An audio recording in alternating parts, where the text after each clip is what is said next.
తమ్ముడు, చెల్లెమ, అక్కయ్య, అన్నయ్య, అంకుల్, ఆంటీ, నా జీవితాల్లో దేవుడు నిన్ను పిలుస్తున్నారు.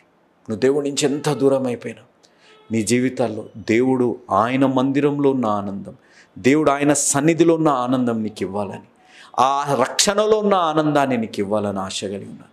నీకు తిరిగి రావడం కష్టంగా ఉందా? నీ తిరిగి రావడం నీకు భయంగా ఉందా? నీ వ్యసనాలలో దూరం వెళ్ళిపోయాను, నేను సంబంధాలలో దూరం అయిపోయాను, నా పాపంలో నేను దూరం వెళ్ళిపోయాను, నా క్షమాపణ ఉందా? ఒక్కటి గుర్తు, నువ్వు ఎంత పాపివైనా నేను క్షమించే దేవుడు. నువ్వెంత దూరం వెళ్ళిపోయినా తిరిగి నీ జీవితాల్లో ఏ ఆనందం, ఏ ఉద్దేశం అయితే దేవుడికి నీ పట్ల కలిగి ఉందో అది నెరవేర్చే దేవుడు.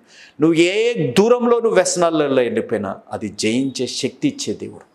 ఈరోజు నీ జీవితాల్లో ఆ శక్తిని ఇవ్వాలని ఆశ కలిగి, నీకున్న ప్రతి ప్రశ్నలకి జవాబిచ్చి, నీకున్న ప్రతి అనుమానాలు, భయాల నుంచి నీకు విడుదల దయచేసి దేవుడు నేను దీవించాలని ఆశ కలిగి ఉన్నారు. ఈ వీడియోలో మీరు గమనిస్తుంటుండొచ్చు, ఒక పెంగ్విన్ దూరం అయిపోయింది, అక్కడ పరిస్థితులు దూరం చేసేస్తున్నాయి, ఇంకా అయిపోయింది నా బ్రతుకు అనే విధంగా ఉంది, నేను దూరం వెళ్ళిపోయాను, ఇంకా నేను కలవలేమో అనే విధంగా ఆలోచనలు ఉన్నాయి. కానీ ఎప్పుడైతే ధైర్యం చేసిందో తిరిగి వారిని కలిసింది. ఈరోజు నువ్వు ధైర్యం చేయగలుగుతున్నావా?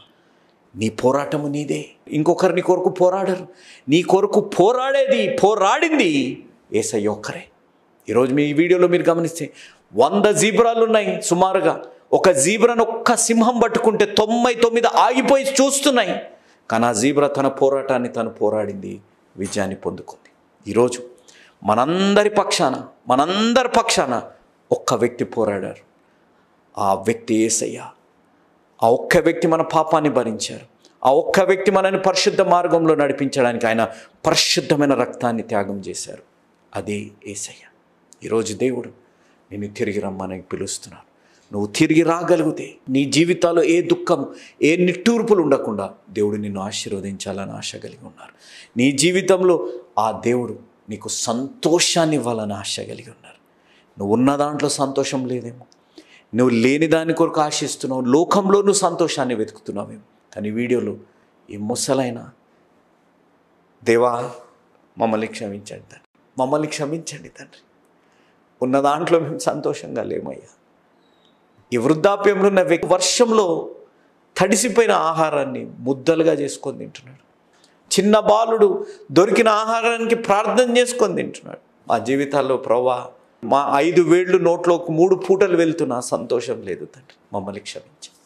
ఈరోజు ఈ ప్రార్థన నువ్వు చేయగలిగితే ఆ దేవుడు నిన్ను క్షమించాలని, నీ జీవితంలో ఉన్న దుఃఖాన్ని, నిట్టూర్పుని తొలగించి నీ జీవితంలో సంతోషాన్ని దేవుడు అనుగ్రహించునుగాక. ఆ కార్యం జరగాలి అంటే రాజమార్గమైన పరిశుద్ధ మార్గంలో నువ్వు నడిపింపబడాలి. ఆ పరిశుద్ధత నీ జీవితాల్లో రావాలి అంటే ఇదే అనుకూల సమయం, ఇదే రక్షణ దినం.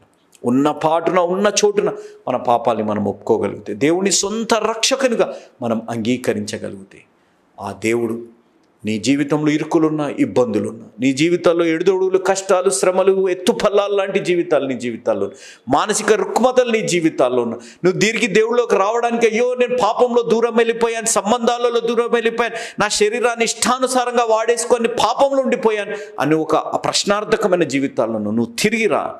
నేను అంగీకరించే దేవుడు పునరుద్ధానుడైన దేవుడు. ఆ దేవుడు నీ జీవితాన్ని మార్చాలని, నీ జీవితాల్లో సంతోషాన్ని తీసుకొని రావాలి, నీ జీవితాల్లో ఉన్న దుఃఖాన్ని, నిట్టూర్పుని తొలగించి ఆనందంతో చెయ్యునుగాక. ఆ కార్యం చేయాలని దేవుడు ఆశ కలిగి ఉన్నారు.